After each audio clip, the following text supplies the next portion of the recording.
सोचो कि दो इन्वेस्टर्स हैं, इन्वेस्टर ए और इन्वेस्टर बी। ए अपनी इन्वेस्टमेंट पे 11% रिटर्न कमाता है और बी अपनी इन्वेस्टमेंट पे सिर्फ 8%।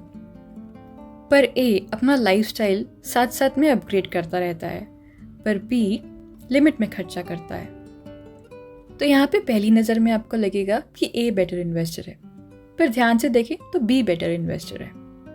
ऐसा इसलिए है क्योंकि बी के पास वेल्थ एक्यूमुलेट होने के चांसेस ज़्यादा हैं। साइकोलॉजी ऑफ मनी के 6 पार्ट सीरीज के पार्ट 4 में आपका स्वागत है। लास्ट वीडियो में हम बात कर रहे थे वेल्थ के बारे में, तो आज उसी कॉन्टेक्स्ट में आगे बात करते हैं। वेल्दी होना आपकी इनकम और इन्वेस्टमेंट से ज़्यादा आपकी सेविंग्स पर डिपेंड करता है। ऑथर कहते हैं कि एक सर्टेन इनकम के बाद लोग 3 कैटेगरीज में आते हैं। पहला वो जो सेव करते हैं, दूसरा वो जो सोचते हैं कि वो सेव नहीं कर सकते, और तीसरा वो जो सोचते हैं कि उन्हें सेव करने की कोई ज़रूरत नहीं है। सेविंग का मतलब है अपनी इनकम को एफिशिएंटली यूज़ करना। अब आप कहेंगे कि एफिशिएंसी मुश्किल है, और सिर्फ एफिशिएंसी कुछ इस तरह समझाते हैं। अगर आप सिर्फ रेट ऑफ इंटरेस्ट से वेल्थ बिल्ड करना चाहते हैं तो वो अनसर्टन रहेगा, पर अगर आप सेव भी करेंगे तो आपके कंट्रोल में थोड़े से ज़्यादा वेरिएबल्स रहेंगे। एंड डोंट वरी, वेल्थ बिना हाई इनकम के भी क्रिएट की जा सकती है, पर वेल्थ कभी सेविंग्स के बिना क्रिएट नहीं की जा सकती। जैसे कि मैंने पहले बताया कि बी एक बेटर इन्वेस्टर है क्योंकि बी ज़्यादा वेल्दी है। एक और बात जो आपको याद रखनी ज़रूरी है, आपको सेव करने के लिए कोई रीज़न नहीं चाहिए। लोग कहते हैं वो सेव कर रहे हैं कि एक बड़ी गाड़ी के लिए या एक बड़े घर के लिए, पर ये चीज़ याद रखिए कि आपको कुछ खरीदने के लिए सेव करने की ज़रूरत नहीं। आपको सेव करना चाहिए लाइफ के लिए, क्योंकि लाइफ बहुत अनप्रेडिक्टेबल होती है। बट डोंट वरी, मॉर्गन ये नहीं कहते कि आपके पास जो कुछ भी है आप सब कुछ सेव कर लिए।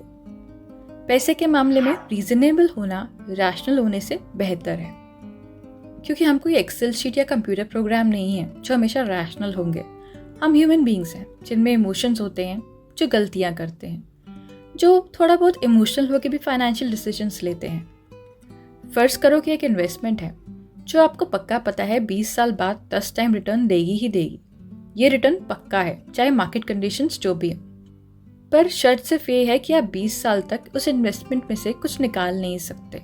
अब ऐसे में चाहे आप जानते हो कि वो इन्वेस्टमेंट आपको पक्का रिटर्न देगी, आप 20 साल तक अपना पैसा वहाँ ब्लॉक करके नहीं रखना चाहेंगे, क्योंकि अगर आप वहाँ पे इन्वेस्ट कर देंगे तो घर आकर आप अपने बच्चों की शक्ल देखेंगे, अपने पार्टनर की शक्ल देखेंगे और सोचेंगे कि कहीं आपने कुछ गलत तो नहीं कर दिया, कहीं उन पैसों की ज़रूरत आपके बच्चों को तो नहीं है, और फिर आप 20 साल का लॉक इन पीरियड कभी एक्सेप्ट नहीं करेंगे।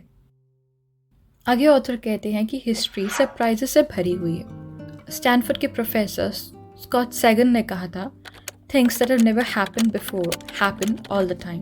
हिस्ट्री तो सरप्राइजिंग इवेंट्स की स्टडी है, पर तब भी बहुत से लोग पास्ट को एक गाइड की तरह यूज़ करते हैं। पर पास्ट को एक गाइड की तरह यूज़ करना सही नहीं है। इसके कुछ रीजंस हैं, क्योंकि पास्ट में कुछ ऐसे एक्सेप्शनल इवेंट्स हुए हैं जिसकी वजह से सबसे ज़्यादा चेंजेस आए। ज़रा सोचिए उन इवेंट्स के बारे में, जैसे कि ग्रेट डिप्रेशन, 9/11, .com बबल, ऐसे कुछ और भी इवेंट्स रहे होंगे जिससे इकोनॉमी में बहुत फ़र्क पड़ा। अब देखा जाए तो 9/11 की वजह से लेस इंटरेस्ट रेट्स हुए, जिस वजह से हाउसिंग बबल आया, जिससे पुअर जॉब मार्केट आई और जिससे हायर एजुकेशन की डिमांड बढ़ी, और उसी वजह से आज स्टूडेंट लोन का डिफ़ॉल्ट रेट बहुत बड़ी प्रॉब्लम है। हाँ, ये सब बातें मैंने आपको बताई तो यूएसए के कॉन्टेक्स्ट में है, पर हम जानते हैं कि यूएसए की इकोनॉमी हमें इफ़ेक्ट करती है। और अगर आप अपने 20s या 30s में हैं तो आप ये भी जानते होंगे कि स्टूडेंट लोन वापस करना कितना मुश्किल होता है। अब सोचिए कि अगर इन सब में से सिर्फ एक चीज़ भी नहीं होती तो आज की दुनिया बहुत अलग होती। सोचिए कि अगर .com बबल ना हुआ होता या एडोल्फ हिटलर ना होता तो दुनिया आज वैसी नहीं होती जैसी है। इसलिए फ्यूचर की एक गाइड तो पास्ट कभी भी नहीं बन सकता। जैसे कि जब कोरोना आया तो कोई सोच नहीं सकता था कि दुनिया में ऐसा एक पेंडेमिक आएगा जो दुनिया को इस कदर इफ़ेक्ट करेगा।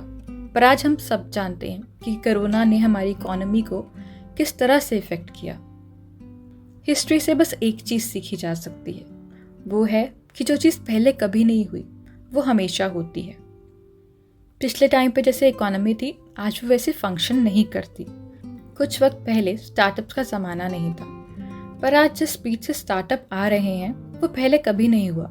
स्टार्टअप फंडिंग भी इतना पॉपुलर कॉन्सेप्ट कभी नहीं था।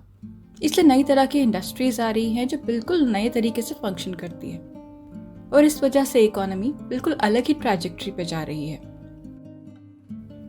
बुक साइकोलॉजी ऑफ मनी के पार्ट 4 को हम यही ख़त्म करते हैं। ये एक 6 पार्ट सीरीज है। आगे के पार्ट्स देखने के लिए सब्सक्राइब कीजिए इस चैनल को। मेरे साथ बने रहने के लिए शुक्रिया।